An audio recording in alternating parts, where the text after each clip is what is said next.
दोस्तों, इस संपूर्ण विश्व में सर्वशक्तिमान ईश्वर ही है और उनकी इच्छा के बिना एक पत्ता भी नहीं हिल सकता है। यह बात समय समय पर सिद्ध हो चुकी है कि ईश्वर प्रत्यक्ष रूप से भले ही दिखाई ना दे, लेकिन अप्रत्यक्ष रूप से वह इस संसार के कण कण में बसे हुए हैं। यह बात भी सत्य है कि हम में से कुछ लोग बहुत भाग्यशाली होते हैं क्योंकि उन पर ईश्वर की विशेष कृपा होती है। दोस्तों, भगवान श्री कृष्ण ने मनुष्य के ऐसे 7 लक्षणों के बारे में बताया है। यदि किसी व्यक्ति के अंदर यह 7 लक्षण दिखाई देते हैं तो वह कोई साधारण मानव नहीं है। श्री कृष्ण ने ऐसे मनुष्य को सर्वश्रेष्ठ कहा है क्योंकि साधारण मनुष्यों में ऐसे लक्षण नहीं होते हैं। एक व्यक्ति के अंदर जन्म से ही ऐसे लक्षण दिखाई देने लगते हैं और जब वे बड़े हो जाते हैं तो संसार में कीर्ति प्राप्त करते हैं। श्री कृष्ण के अनुसार प्रत्येक मनुष्य के जन्म के पीछे उद्देश्य होता है। मनुष्य योनि प्राप्त होना साधारण बात नहीं है। 84 लाख योनियों में सर्वश्रेष्ठ मनुष्य योनि को ही कहा गया है। मनुष्य का जन्म लेकर प्राणी जो कार्य कर सकता है वह किसी अन्य प्राणी के रूप में जन्म लेकर नहीं कर सकता। इसीलिए मनुष्य को ईश्वर को धन्यवाद देना चाहिए कि उसे मनुष्य योनि प्राप्त हुई है। मनुष्य का शरीर धारण करने वाले प्रत्येक प्राणी को इसका सदुपयोग करना चाहिए। संसार के कल्याण की भावना से कार्य करने चाहिए, किंतु कुछ मनुष्य का जन्म लेकर भी जानवरों की तरह बर्ताव करते हैं। यह बात भी सत्य है कि हम में से कुछ लोग बहुत भाग्यशाली होते हैं क्योंकि उन पर ईश्वर की विशेष कृपा होती है और कुछ ऐसी शक्तियां उनके आसपास हमेशा विद्यमान होती है जो हर समय उन्हें सही मार्ग दिखाती है और हर मुश्किल में सहायता करती है। यही नहीं, ये ईश्वरीय शक्तियां कुछ ऐसे व्यक्तियों को चुनती है जो खुद भी सही मार्ग पर चलते हैं और दूसरे लोगों का भी सही मार्गदर्शन करते हैं। ये लोग दूसरों को भी धर्म के मार्ग पर चलने के लिए प्रेरित करते हैं। लेकिन आप ये कैसे जान सकते हैं कि आपके साथ कोई अलौकिक शक्ति है जो सदैव ही आपकी रक्षा कर रही है, जिसके कारण आप कई बार मौत को छूकर निकल जाते हैं, किसी बड़ी दुर्घटना से आप बच जाते हैं या कभी किसी बड़ी मुसीबत में नहीं फंसते हैं? यह सब कुछ उस अलौकिक शक्ति के कारण हो रहा है जो आपकी हमेशा रक्षा कर रही है। भले आप उसे माने या ना माने, लेकिन वह हमेशा ही आपके साथ मौजूद रहती है।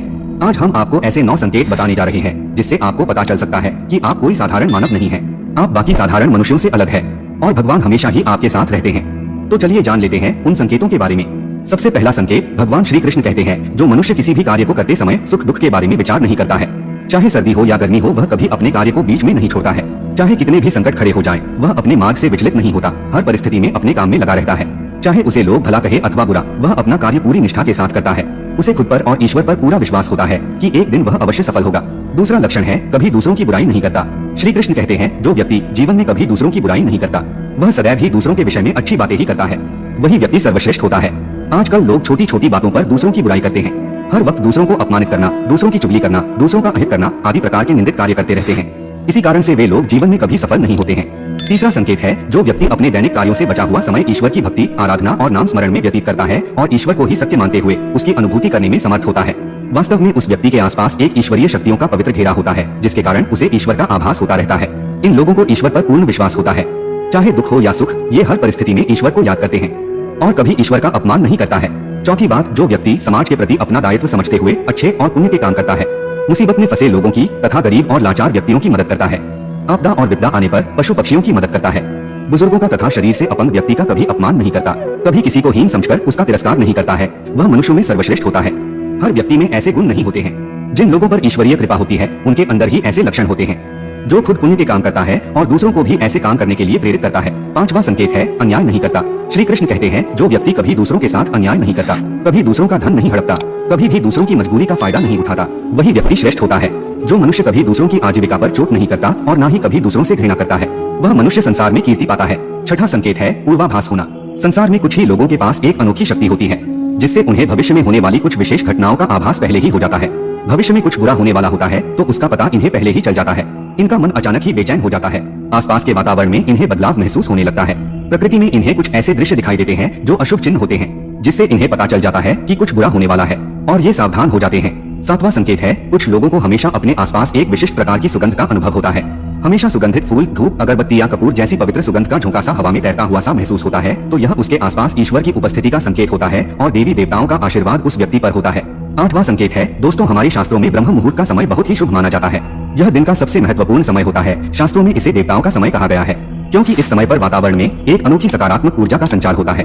इसीलिए शास्त्रों में ब्रह्म मुहूर्त को ही जागने के लिए सर्वश्रेष्ठ माना गया है।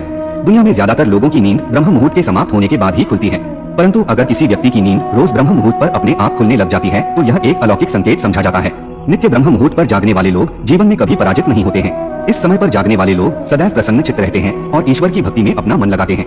इनकी बुद्धि अन्य लोगों से तेज होती है और ये बहुत ही समझदार होते हैं। ब्रह्म मुहूर्त पर जागने वाले लोगों का मन जलाशय की भांति शांत होता है। ये कभी क्लेश और लड़ाई झगड़े नहीं करते हैं, कभी वाद विवाद में नहीं फंसते हैं। ऐसा व्यक्ति निश्चित रूप से ईश्वर की इच्छा के अनुसार ही ऐसा करता है। उसे ऐसा करने के लिए ईश्वरीय शक्तियां ही प्रवृत्त करती है। नौवां संकेत है, दोस्तों कई बार हम मंदिर में या किसी धार्मिक स्थल पर भजन कीर्तन या कथा सुनने जाते हैं। कितने भी सुंदर भजन हो या कितनी भी अच्छी कथा हो, बीच बीच में हमारा ध्यान भटक ही जाता है और हम कभी अपने घर के विषय में तो कभी अपनी किसी समस्या पर या फिर आसपास बैठे लोगों का विचार करने लगते हैं। लेकिन कुछ लोग ऐसे भी होते हैं जो यही भजन कीर्तन या कथा सुनने में इतने तल्लीन हो जाते हैं कि उन्हें किसी भी बात का होश नहीं रहता है। उन्हें बस अपने आसपास पवित्रता का एहसास होता है और बहुत सी शुभ ध्वनियां सुनाई देती है, जैसे कि शंख, बांसुरी या मंदिर के घंटे की आवाज। निश्चित ही ऐसे व्यक्ति ईश्वर की कृपा के अधीन होते हैं और ईश्वर उनके बहुत ही समीप होते हैं और इसलिए ही उन्हें इन चमत्कारी ध्वनियों का आभास होता है। जो व्यक्ति ईश्वर के चरणों में ही परमानंद की अनुभूति करता है और ईश्वर भक्ति को ही वास्तविक आनंद मानता हो, ऐसा व्यक्ति ना तो कभी दुखी रह सकता है और ना ही किसी को दुख दे सकता है। ऐसे व्यक्ति का मन और मस्तिष्क हमेशा शांत रहता है, जिससे वह कभी भी सत्य और सदाचार के मार्ग से विचलित नहीं होता है। यही उसे ईश्वर से मिला हुआ एक विशेष आशीर्वाद होता है, जिससे वे हमेशा समाज में एक आदर और सम्मान का स्थान प्राप्त करते हैं। तो दोस्तों, अगर किसी व्यक्ति में ये 9 संकेत होते हैं तो उस व्यक्ति पर ईश्वर की विशेष कृपा है, ऐसा समझना चाहिए। तो दोस्तों, अगर आपको भी ऐसे संकेत मिले हैं तो हमें कमेंट में अवश्य बताएं। वीडियो अच्छी लगी हो तो वीडियो को लाइक करें और अपने दोस्तों के साथ भी शेयर करें और कमेंट में जय श्री कृष्ण लिखना ना भूलें। धन्यवाद।